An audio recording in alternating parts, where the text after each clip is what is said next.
where does Australia sit in terms of the world cruise market at the moment? Sitting quite pretty at the moment, actually. We're an industry that's grown double-digit growth over the last 10 years, even through the GFC, the only cruise market in the world to do so. So very strong. In fact, we've reached a point now where we're the highest penetration rate in the world, which means more of our Australians are cruising than any other capita around the world. So, we've knocked off the Americans there for the last 2 years. So we're very proud of that. But at the same time, that figure's 4.5%. So 4.5% Australians are cruising. Do we rest on our laurels? I say no, because that means 95.5% are doing something else. So there's still a lot of potential. And of course, we're going to see some, potential caps here with some infrastructure challenges that we're going to face. But overall, I think we're extremely fortunate to be in the position we are. Australians have embraced cruising. We're also going to be leveraging off the Asian growth in the next few years. Yep. So that's with deployment of ships coming down here. We're already seeing that in the 2016-17 season with this new product coming through. So potentially, the sky's the limit. We're in a very healthy position. So you would say that growth is likely to continue? Hopefully, yeah. I don't want to be the bearer of any jinx, but so far it's so good. So okay. And it's down to the agents are well trained. They're encapsulating cruise into their talk and their recommendations. Cruise lines are doing a fabulous job making holidays come true, dreams come true. Sure. So we're in a very, very good position. All right, well, let's talk to some of the cruise lines. Lynn, there's a myth going around that cruising is only for people of a certain age. How have you seen that age demographic come down maybe in the last few years? I think that goes back to those comments that were made, or that statement was the newlywed or nearly dead from years and years and years ago. The age demographic has reduced rapidly year by year. And the fact that the cruise industry actually appeals to all age demographics and actually is a holiday that can appease all different age demographics is something that all cruise lines cater for and cater for extremely, extremely well. Have you actually done anything specifically to lower that age group? I mean, have you put on specific things to target maybe a younger audience? Oh, absolutely. We know how important the younger audience is. I mean, they are going to get older at some stage. We all are. So it's, we'll start actually targeting from a very young age, and that makes sense because that all comes into the loyalty aspect of any program, which Australians do love. So we are targeting specific age groups and doing specific tacticals to actually cater to those certain markets. Young people, 18 to 29, absolutely love cruising because, as we all know, that generation loves great value and having glamour around them. Sure. And the cruise industry is something that can actually appease that, where they've got fantastic cabins, they've got meals included, of course amongst glamorous surroundings. They're cruising with us in the evenings, visiting different destinations during the day. They're not staying at some dodgy hostel. Yeah. And of course the prices on cruises are absolutely incredible. So it's all about value. Yeah, we'll touch on that a bit later. I just want to bring in Adam. You specialise in expedition cruises, and I think particularly for the age demographic, you've noticed that in the specialisation that you do. Yeah, we do. A big portion of that is multi-generational travel now, where grandparents will take their grandchildren on voyages and on expeditions. And we literally have from 6 to 106 and everything in between. Whether they're young and want to explore the globe and go to the Antarctica or the Arctic or the Kimberley, of course, or they want to travel and sort of climb the mountains and do that all. So, or tick off those bucket list items. Of course, people retire and they've always wanted to go to these destinations. So doing that, but we definitely do that and cater for all those destinations.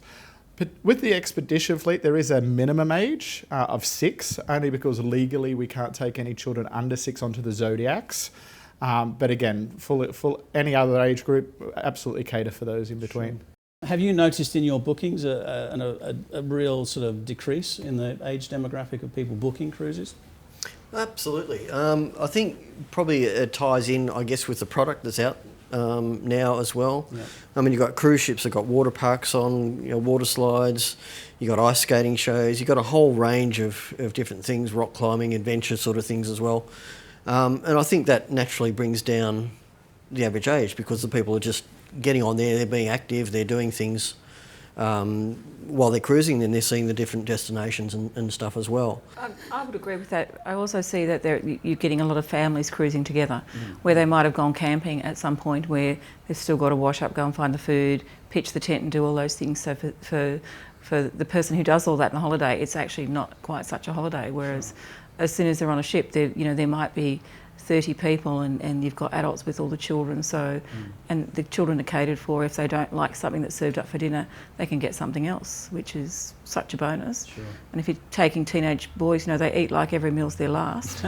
So, have another meal. Yeah. It's such an affordable way, and we're seeing larger multi-generational families and large groups of friends going with their children. Sure. Lynn touched on it. Sorry, Peter. Oh, I was just going to say it's quite interesting to see even the river cruise sector. Mm-hmm. We're seeing not only a drop in the average age demographic, but we're seeing particularly catered for family style cruises.